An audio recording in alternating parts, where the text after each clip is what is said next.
The sound of my son's body hitting the water will haunt me until the day I die. But it's not the splash that keeps me awake at night. It's not the frantic barking that follows in my nightmares. It's not even my wife's terrified screams echoing across our backyard. No, it's the sound I heard exactly 3 hours later, the soft whimper of my dog Daisy, her final breath as the vet pushed the needle into her leg. A sound that should have never happened. A sound I could have prevented if I had just taken 5 minutes to check our security cameras. I'm a pediatrician. I've spent my entire career saving children's lives. But that day, in my rush to be a good father, I became an executioner.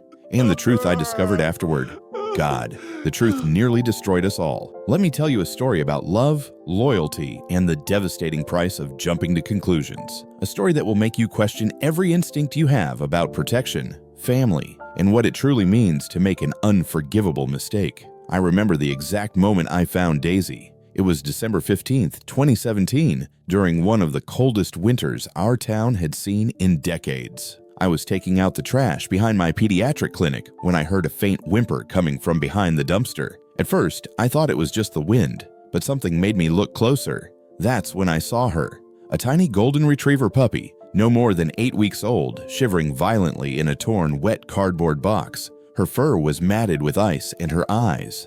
God, those eyes. They weren't filled with fear or desperation like you might expect. Instead, they held this unwavering trust, as if she knew that despite everything she'd been through, someone would come for her. That someone turned out to be me. I still remember picking her up. She weighed almost nothing, just a bundle of frozen fur and fragile bones. But the moment I cradled her inside my coat, she pressed her cold, wet nose against my neck and let out this tiny sigh, like she was saying, "Finally, you're here."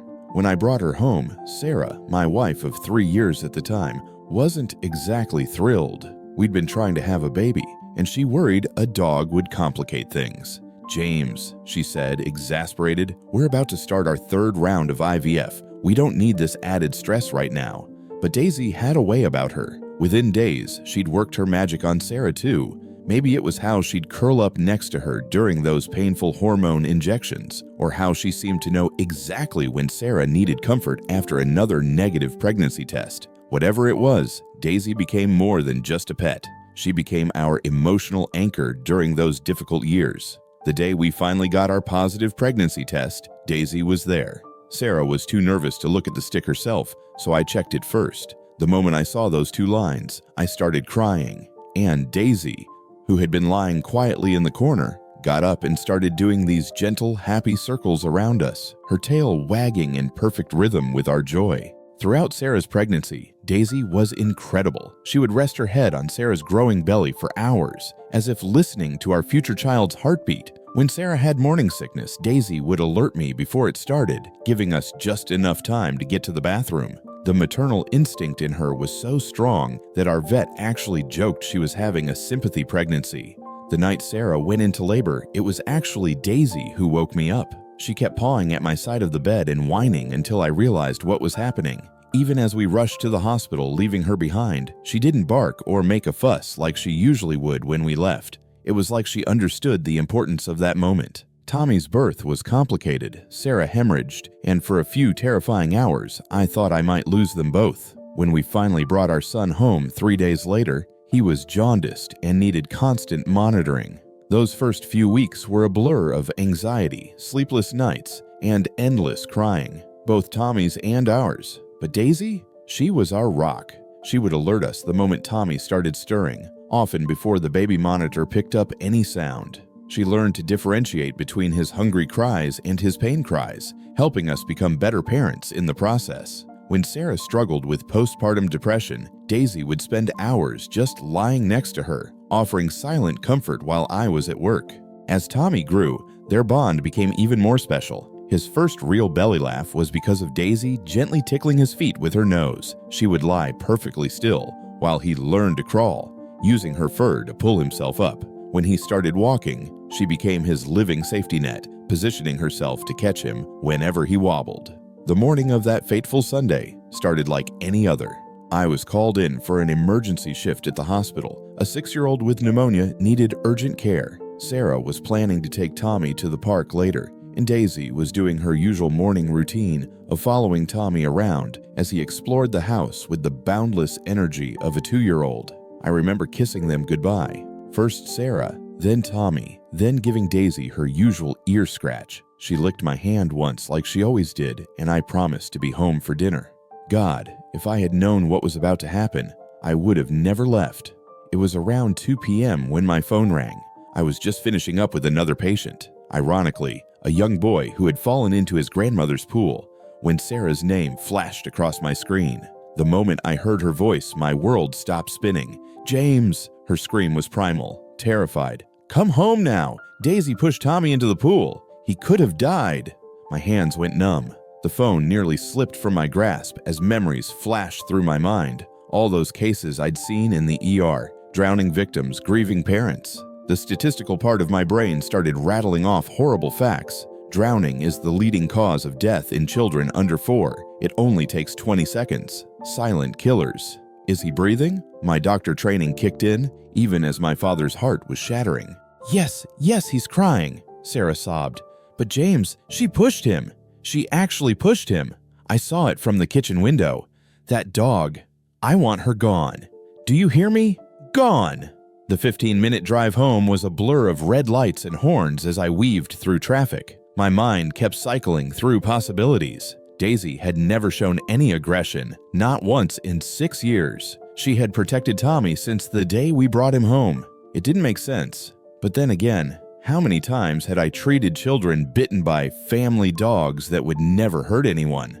As I turned onto our street, I could hear the chaos before I even reached our house. Tommy's cries pierced the afternoon air, accompanied by Daisy's frantic barking. Several neighbors stood in their driveways, watching our house with concerned expressions. I barely put the car in park before jumping out. Sarah stood in the doorway, clutching Tommy to her chest. His Power Rangers t-shirt was soaking wet, his blonde curls plastered to his forehead. He was crying, but it wasn't his normal cry. It was more like hiccups, the kind that come after a major scare. Daisy was circling them both, whining in a way I'd never heard before. Her fur was also wet, which struck me as odd, but I didn't have time to process that detail because Sarah started yelling the moment she saw me. "Your precious dog just tried to kill our son." She was shaking with rage and fear. I turned away for 1 minute to answer the phone, and she pushed him in. If I hadn't heard the splash, Tommy reached for me with trembling hands. "Daddy!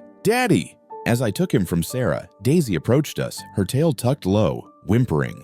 She kept looking at Tommy, then at me, then back at Tommy. Her behavior wasn't what I'd expect from a dog who had just acted aggressively. There was no guilt, no slinking away. Instead, she seemed distressed, almost desperate to communicate something.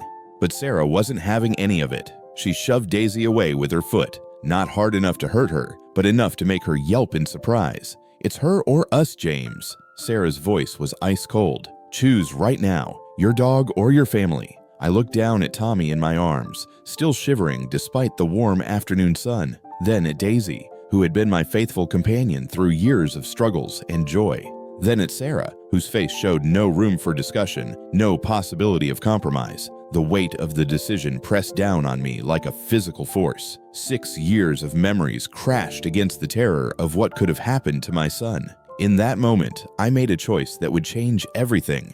"I'll take her to the shelter," I whispered, the words feeling like broken glass in my throat. Tommy immediately started crying harder. "No! Daisy, stay! Daisy, stay!" But Sarah pulled him from my arms, hushing him with promises of ice cream and new toys. As I went to get Daisy's leash from its hook by the door, the same hook where it had hung for 6 years, my hands were shaking so badly I could barely clip it to her collar. Daisy, who usually bounded happily to the car for rides, had to be coaxed every step of the way. She kept looking back at Tommy, her tail completely tucked under, her body language screaming confusion and distress. When we reached my car, she wouldn't jump in like she usually did. I had to lift her, all 60 pounds of her, into the back seat. She curled up small, making herself into a tight ball, as if trying to disappear. The drive to the shelter was torture. Every red light felt like an eternity as my mind raced with doubts. Was I really doing this? Was there another option? Should I ask for more time to think it through? But Sarah's ultimatum kept echoing in my head. Choose your dog or your family. In the rear view mirror, I could see Daisy watching me. Those brown eyes that had looked up at me with such trust the day I found her behind that dumpster now held a question I couldn't answer. My vision blurred with tears as I pulled into the shelter parking lot. When I opened the car door, Daisy still wouldn't move. I had to carry her again, just like I did the day I found her. Only this time, instead of carrying her toward a better life, I was carrying her away from the only family she'd ever known. The shelter worker took her leash with practiced efficiency. She'd clearly seen this scene play out countless times before. As she led Daisy away, my loyal friend looked back at me one last time, and in that moment, something deep inside me shattered. I sat in my car for what felt like hours, hands gripping the steering wheel so tight my knuckles turned white, unable to drive, unable to think, unable to breathe. Something felt terribly, irreversibly wrong, but I couldn't put my finger on what it was. And that's when I remembered something that would turn this entire nightmare upside down, something that would haunt me for the rest of my life. As I sat there in the shelter parking lot, my mind kept replaying the events of the day. Something was nagging at me, like a splinter in my mind that I couldn't quite reach. Then it hit me. The security cameras. 3 months ago, after a series of break-ins in our neighborhood, I had installed a comprehensive security system.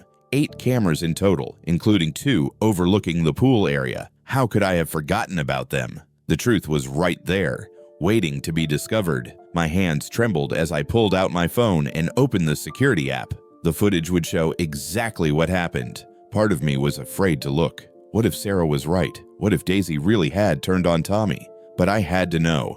I scrolled to 2:13 p.m. just before Sarah's frantic call. The pool area filled my phone screen, the water reflecting the afternoon sun. Tommy was there, chasing butterflies in his Power Rangers t-shirt, with Daisy watching from her usual spot under the oak tree. Everything looked normal, peaceful even.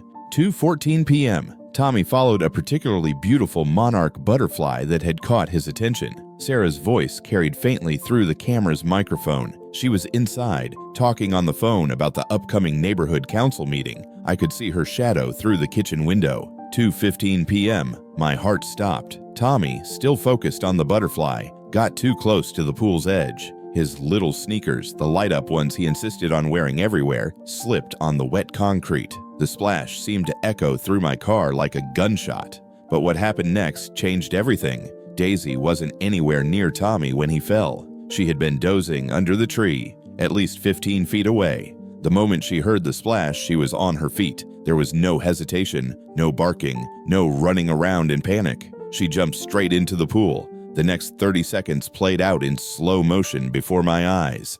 Daisy swam directly to Tommy, who was flailing in the deep end. She didn't push him. She grabbed his t-shirt with her teeth and started pulling him toward the shallow end, keeping his head above water the whole time. Sarah's scream could be heard from inside the house. She must have seen Tommy in the pool through the kitchen window, but from her angle, all she would have seen was Daisy's mouth on Tommy's shirt. She ran outside just as Daisy was pulling our son to safety. The footage showed something else too. Once Tommy was safely on the concrete, Daisy didn't run away. She didn't act guilty. She stood over him, making sure he was breathing, licking his face as he coughed up water. She was protecting him, just as she had always done.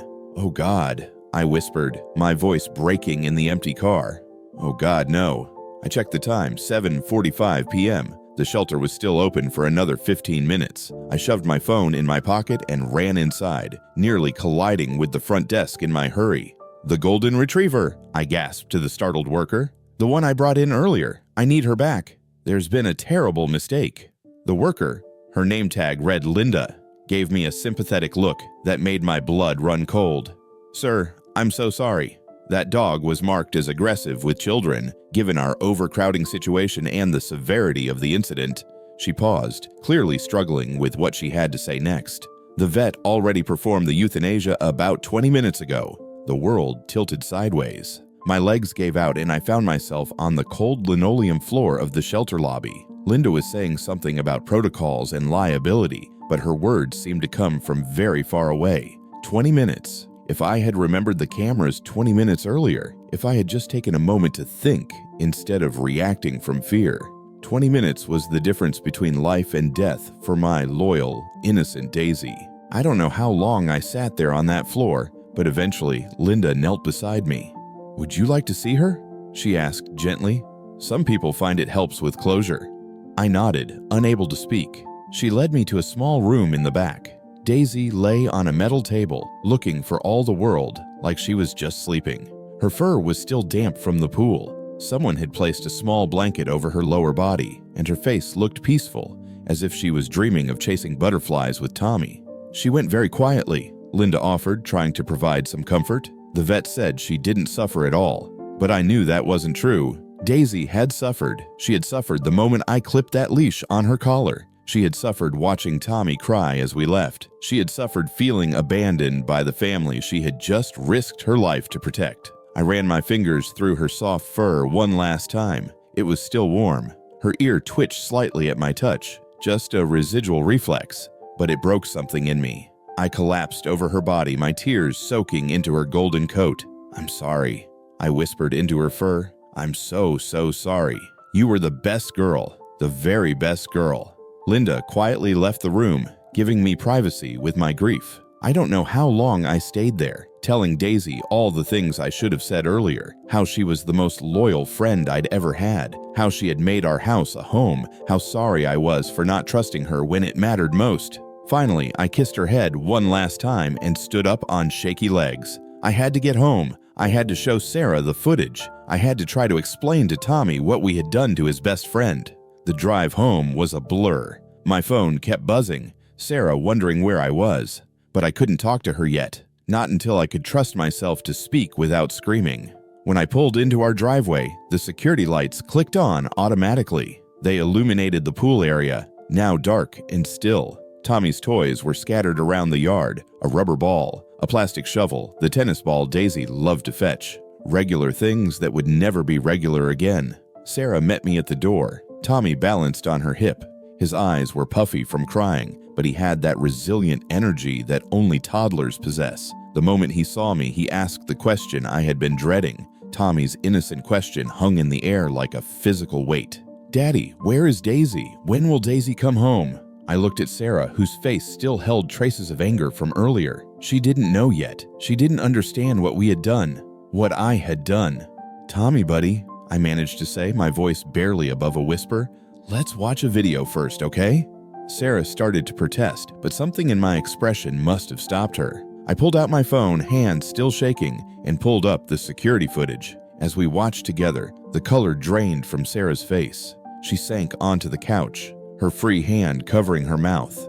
The truth played out before us in crystal clear digital quality. Tommy chasing the butterfly, the slip, the fall, and Daisy, our brave, loyal, perfect Daisy, diving in without hesitation to save our son. "No," Sarah whispered, her voice breaking. "No, no, no." Tommy, still watching the video, pointed excitedly. "Look, Daisy swimming! Daisy saved Tommy!" The pride in his voice was like a knife to my heart. How could I explain to a 2-year-old that his hero was never coming home? That we had repaid her ultimate act of loyalty with the ultimate betrayal?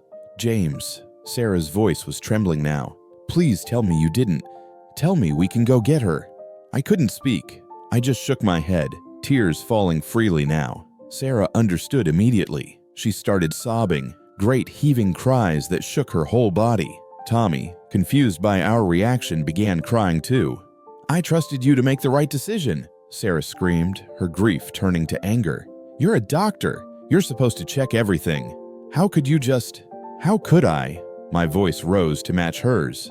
"You're the one who gave me an ultimatum. Choose your dog or your family. Those were your exact words. You didn't give me time to think, to check, to do anything except react out of fear." We might have continued shouting, but Tommy's small voice cut through our anger. "Daddy, I want Daisy." The simple statement broke us both. Sarah and I looked at each other, really looked at each other, for the first time since this nightmare began. In our fear and rush to judgment, we had failed not just Daisy, but Tommy too. We had taken away his protector, his friend, his family member. That night was the longest of our lives. Tommy refused to go to bed without Daisy. He cried for her until he exhausted himself, finally falling asleep, clutching the stuffed dog that Daisy had picked out herself at the pet store. She had carried it to the checkout counter, tail wagging proudly at her selection. Sarah and I sat in the living room until dawn, watching the security footage over and over. We noticed new details each time. How Daisy had actually been watching Tommy the whole time, even while appearing to doze. How she had positioned herself perfectly to reach him in the pool. How she had kept him afloat with expert precision, despite never having been trained in water rescue. She was smarter than both of us, Sarah whispered as the sun began to rise. The days that followed were a blur of grief and guilt. We had to explain to our neighbors, our families, our friends what had happened. The shame in their faces when they learned the truth was nothing compared to the shame we felt ourselves. Tommy kept asking for Daisy. We tried to explain in terms a 2-year-old might understand, but how do you tell a child that their best friend is gone because the people who were supposed to protect them both had failed so completely? Weeks turned into months. We put away Daisy's things, her bed, her bowls, her toys, but traces of her remained everywhere. The scratch marks on the back door from her excited welcomes, the worn spot under the oak tree where she used to watch over Tommy's playtime, the tennis balls we kept finding in the most unexpected places. I threw myself into researching dog behavior and water rescue. I learned that there were countless documented cases of dogs instinctively saving people from drowning. I discovered that golden retrievers in particular had a genetic predisposition for water rescue. It was literally in their DNA to help. Everything I learned only confirmed what we should have known all along. Daisy had acted out of pure love and instinct. Sarah started volunteering at the local animal shelter, the same one where we had taken Daisy. She couldn't save our dog, but she could try to save others. She worked to change their policies about emergency euthanasia, requiring camera footage review and a 24-hour waiting period for family pets. One day, about 6 months after we lost Daisy, Tommy found an old photo album. In it was a picture of him as a baby, sleeping peacefully with Daisy curled protectively around him. He stared at it for a long time, then looked up at me with those innocent eyes. "Daddy, Daisy was my best friend," he said simply. "Yes, buddy," I replied, my voice thick with tears. "She was the very best friend. She saved me. She did. She loved you so much." He was quiet for a moment, then asked, "Can we get another dog?"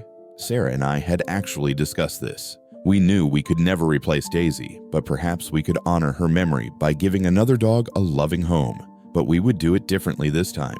We would do it right. 3 years have passed since that tragic day. We now have another golden retriever, a rescue we named Hope. She's wonderful with Tommy, though the bond is different. It could never be the same as what he had with Daisy. We installed a fence around the pool and enrolled Tommy in swimming lessons. I've become an advocate for pet owner education, sharing our story as a cautionary tale about the dangers of rush judgment and the importance of trust. The security camera footage is saved on multiple devices now. Sometimes, when the guilt becomes too heavy, I watch it again. Not the tragic ending anymore, but the beginning. The part where Daisy proves herself to be more than just a pet. The part where she shows what true loyalty looks like. Every year, on the anniversary of that day, we visit the shelter.